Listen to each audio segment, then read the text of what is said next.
c'est écrit qu'un homme et une femme, s'ils ont le mérite, alors la Shrina, elle réside parmi eux.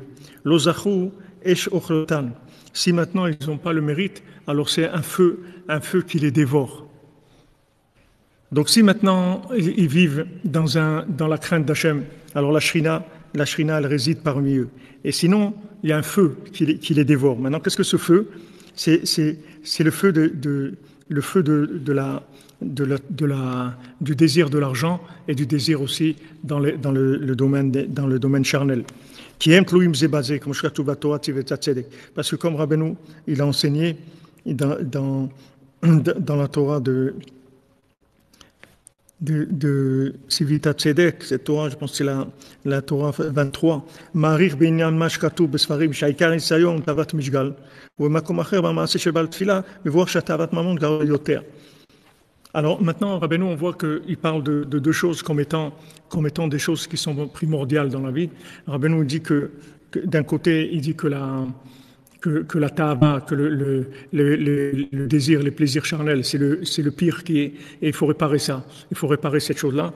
Et dans le Baal Tefila, comme on a vu dans le conte du Baal Tefila, il dit que la ta'ava de l'argent, c'est le pire qui est, et que quelqu'un qui est tombé là-bas, c'est très très difficile d'en sortir de la ta'ava de l'argent, et c'est même impossible d'en sortir, que par ce chemin-là qui va vers l'épée. Alors Rabbi Nathan lui-même, il pose la question, il dit, mais si maintenant Rabbeinu, il a dit que le pire, c'est dans le domaine charnel. Et pourquoi Rabbeinu dit que le pire, c'est l'argent? Alors Rabbi Nathan, il répond comme ça.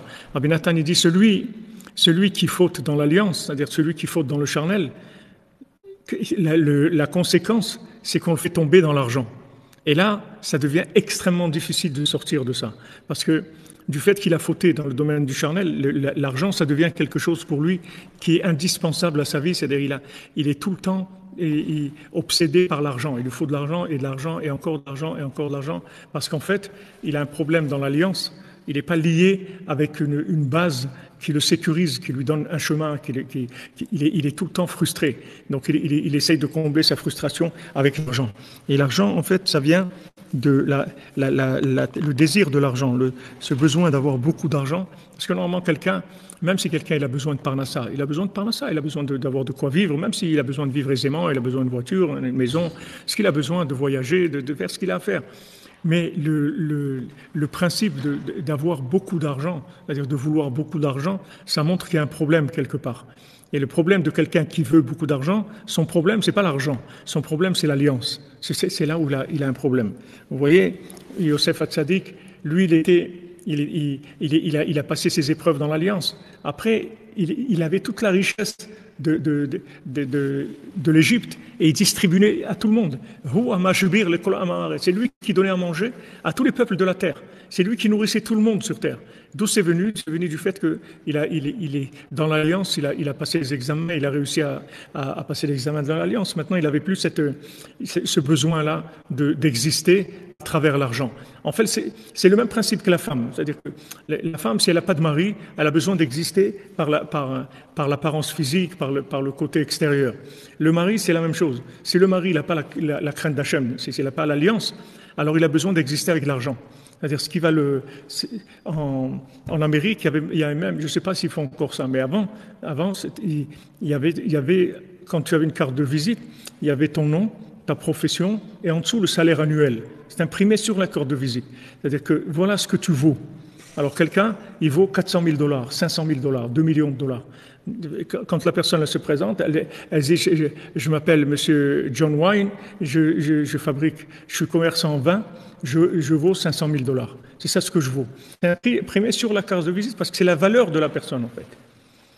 En fait, c'est la valeur de la personne, comme on voit dans le Baal Tefila. C'est-à-dire qu'il n'y avait pas d'argent, c'était même pas un être humain, il est considéré comme un animal. Ça s'appelait un animal à apparence humaine. Mais c'est pas un être humain, parce qu'ils avaient fixé le SMIG. Le SMIG, c'est ça. En dessous du SMIG, alors c'est plus un être humain. C'est un animal à apparence humaine, mais c'est plus un être humain. Donc c'est le même problème qu'on retrouve chez l'homme et chez la femme. C'est-à-dire que quand l'homme il a des problèmes d'alliance, ça va se traduire dans la pauvreté, dans l'argent, c'est-à-dire de la pauvreté mentale qui va qui va se traduire chez lui dans une frustration dans l'argent tout le temps. Il a besoin de beaucoup d'argent, beaucoup d'argent, parce qu'il est en fait, il a une sensation de non-existence. Parce que pour exister, il faut être entier, il faut être un homme et une femme ensemble. Echad, à ce moment-là, il a la sensation d'exister, il est bien dans sa peau. Mais si quelqu'un, il n'est pas marié, ou si quelqu'un, il a des problèmes dans l'alliance, tout de suite, ça lui donne une sensation de non-existence. Donc, il va combler ça par l'argent. Maintenant, la femme, c'est le même principe. C'est-à-dire que la femme, pour se sentir exister, elle doit être alimentée par de la crainte d'Hachem. Maintenant, cette crainte d'Hachem, elle va lui venir par l'argent que son mari va lui donner. Quand son mari va lui donner de l'argent, alors elle va se sentir exister à travers cet argent que son mari lui donne. Maintenant, sinon, elle ne se sent pas exister. Donc pour qu'elle se sente exister, elle va soigner son apparence extérieure parce que par rapport au regard des autres, elle va se sentir exister. C'est le même problème.